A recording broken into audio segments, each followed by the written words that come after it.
some point every evening, the lake changes. The families with strollers have gone home. The dog walkers have gone home. The children who were throwing bread from the edge have gone home. The light goes flat, and then golden, and then the gold drains out of it entirely. And the lake that was busy an hour ago becomes something else. Quieter, stiller, a different kind of place, and the swans are still there.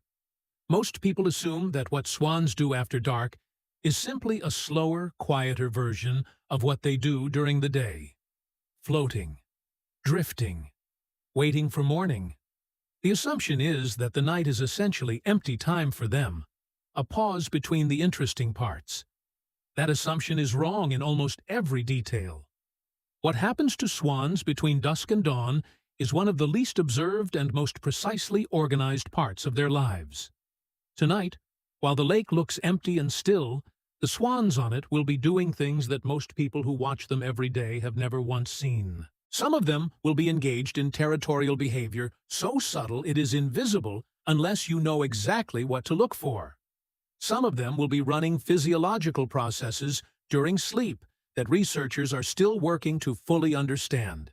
And some of them, on certain nights, will be doing something at the surface of the water that has no obvious explanation until you understand what is happening beneath it.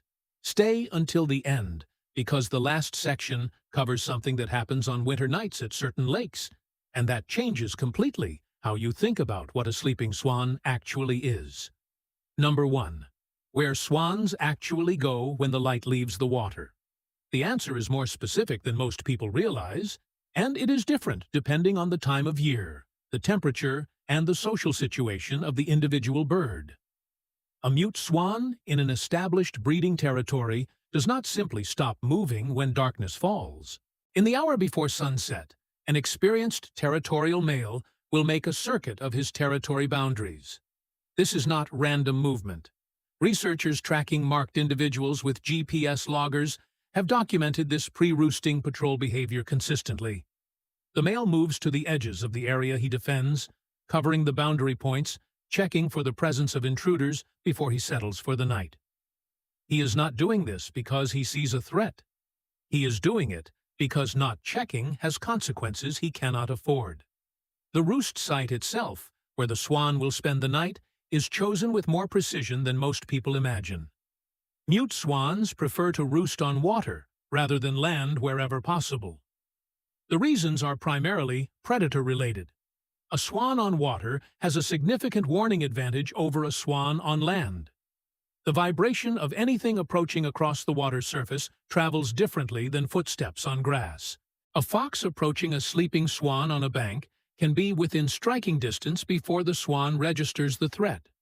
A fox approaching a swan roosting on open water has to enter that water, and the moment it does, the swan knows.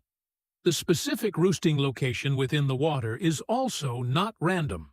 Established pairs tend to return to the same roosting area night after night across seasons.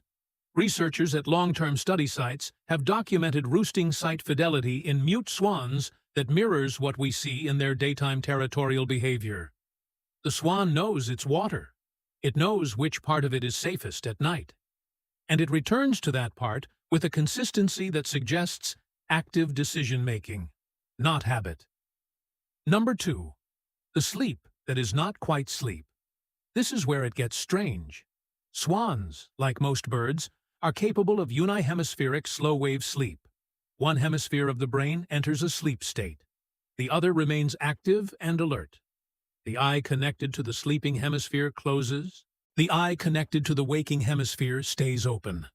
The bird is simultaneously asleep and awake, resting half its brain, while the other half monitors the environment for threats. What makes swans particularly interesting in this context is their size. A mute swan weighing 25 to 30 pounds does not have the same predator vulnerability as a small songbird. A sleeping chickadee in a tree cavity is invisible and almost unreachable. A sleeping swan on open water is neither of those things. It is large, it is visible, and anything that wants to reach it has options. The unihemispheric sleep of a swan is therefore not just a neurological curiosity. It is an active survival strategy for an animal that cannot hide and cannot afford to be caught completely unconscious. Researchers studying sleeping swans in controlled observation conditions have documented the eye-switching behavior that unihemispheric sleep produces. A swan resting on water with its head tucked back into its feathers is not deeply asleep in the way a sleeping human is. It is processing. The open eye, rotating periodically as the hemispheres switch, is scanning. The apparent stillness of a sleeping swan is a posture that conceals a brain running continuous environmental monitoring. There is something worth sitting with in that. The swan you see motionless on the water at midnight is not absent. It is present in a way that is difficult to fully describe. Half its brain is resting. The other half is watching the dark. Number 3. What swans do with their bodies on cold nights. A large water bird spending the night on open water in winter faces a specific physiological challenge that most people never think about. Water conducts heat away from a body approximately 25 times faster than air at the same temperature. A swan sitting on a cold lake is not just sitting in cold air. It is in contact with a substance that is actively pulling warmth away from it. The way mute swans manage this is more sophisticated than it appears from the bank. The first mechanism is postural. When a swan tucks its head back into its scapular feathers, it is not simply adopting a comfortable sleeping position, it is creating a closed thermal system. The head, which loses heat rapidly due to the large surface area of the bill relative to its mass, is being inserted into the warmest available microenvironment on the bird's body. The feathers around the scapular region trap a layer of warm air. The tucked head sits inside that layer. Heat loss from the bill drops dramatically. The feet present a different problem. A swan's feet have no insulating feathers. They are in direct contact with cold water. The vascular system in a swan's legs runs counter-current, meaning warm blood flowing down from the body passes directly alongside cold blood returning from the feet, transferring heat before the cold blood reaches the core. The feet are allowed to run cold. The core is protected. What this means in practice is that a swan sitting motionless on a winter lake at 2 in the morning is running a set of physiological processes of considerable elegance. It is not enduring the cold. It is managing it, with mechanisms refined across millions of years, so precisely that the energy cost of surviving a winter night on open water is something a healthy adult swan can absorb without meaningful impact on its reserves. Number 4. The territorial night shift. Here is something that surprises almost everyone who learns it. Swan territories do not go offline at night. In the breeding season particularly, territorial males will respond to intrusions during darkness. Researchers with night vision equipment observing territorial boundaries at swan study sites have documented displacement behavior, the movement that pushes an intruder out of a territory, occurring well after sunset. The male does not need to see the intruder clearly. He detects the vibration, the sound, the movement across the water's surface. He responds.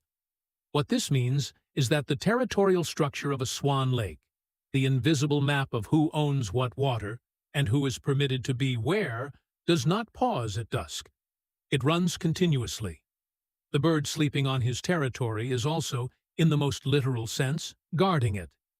The half of his brain that stays awake through the night is not just scanning for predators.